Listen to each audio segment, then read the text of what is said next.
Thomas's birthday surprise. Down the line, Thomas was still waiting for Diesel to arrive with the rest of the party supplies. He was still thinking about his special surprise and was eager to find out what it might be. But Sir Topham Hatt looked concerned. "Diesel should have been back by now," he said. "It won't be much of a party if our guests have nowhere to sit and no food to eat."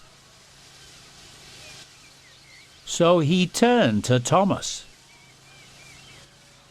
"Thomas, I need you to go and look for Diesel and make sure he hasn't run into any trouble. You can collect your surprise from Washford Station along the way." "Yes, sir," replied Thomas. And he hurried away to find Diesel.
Soon Thomas reached Washford Station, and he saw the station master was there waiting for him. "Hello, Thomas. I've got something special for you here, but don't ask me what it is, as I promised Mr. Peters that I would keep it a secret until the party." I can't wait to see what it is, but I'm sure my driver can look after it whilst we're on our journey.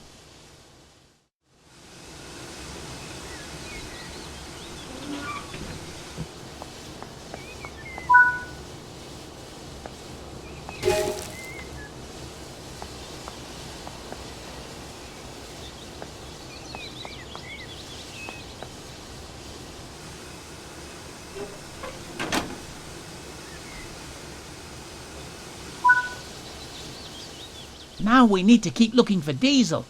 He must be around here somewhere. If you're looking for Diesel, I saw him over in the sidings, although he looked to be a little upset and was in quite a hurry. Come on, driver. Let's take a look and see if he's still there.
There you are. Diesel, what are you doing hiding there? You're supposed to be at the party delivering all of the supplies. "I know, Thomas," said Diesel unhappily, But I can't let Sir Topham Hatt find out what happened. It wasn't even my fault anyway. "Why? What happened?" asked Thomas.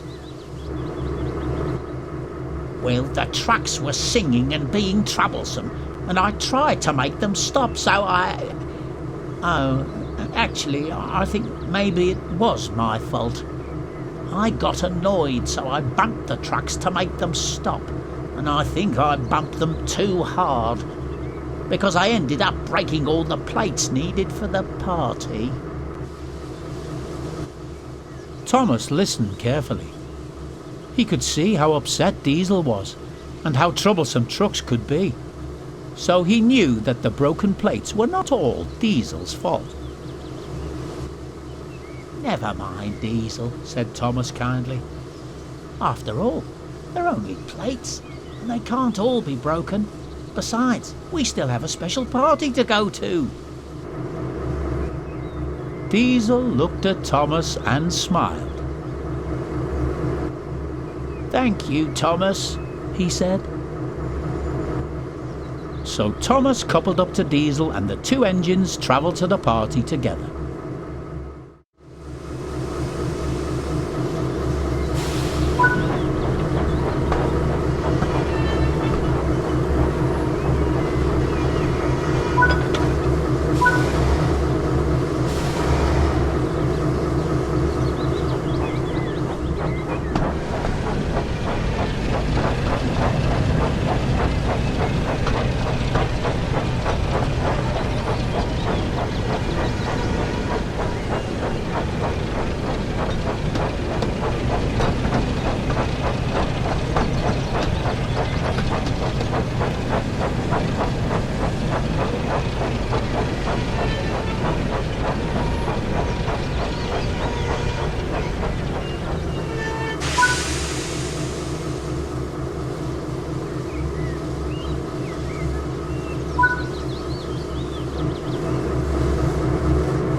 When they arrived, Sir Topham Hatt was waiting for them. Diesel was still upset, so Thomas tried to explain what had happened. Sir Topham Hatt thought for a moment and turned to speak to Diesel. The broken plates may not have been entirely your fault, Diesel, but you shouldn't have tried to hide. It's always better to admit your mistakes rather than trying to cover them up. Yes, sir, I'm sorry, sir, said Diesel sadly. I just wanted to show you what a really useful engine I can be. But I messed things up again. Now don't worry, Diesel. Broken plates are easily replaced. And now that you've delivered the rest of the supplies, the party can truly get started. It wasn't long before the station platform was covered in tables, chairs and balloons. Thomas and Diesel looked on as Sir Topham Hatt stepped forward in front of the crowd to make a speech. Ladies and gentlemen, first of all, I would like to thank you all for being here today to help us celebrate a very special engine. I met Thomas many years ago when he first arrived on Sodor, wearing the same colours as he's wearing today. Despite his eagerness and sometimes cheeky behaviour getting him into trouble, I don't know what we'd do without him. As it is his special day, we have one last surprise. Everyone watched as Sir Topham Hatt placed a brightly coloured blue box on the table. When he removed the wrapping, Thomas was delighted to see a beautifully decorated cake. So please join me in wishing Thomas a very happy birthday. Everyone clapped and cheered, and Thomas looked on smiling. Oh, thank you, everyone, puffed Thomas proudly. This is the best birthday an engine could wish for.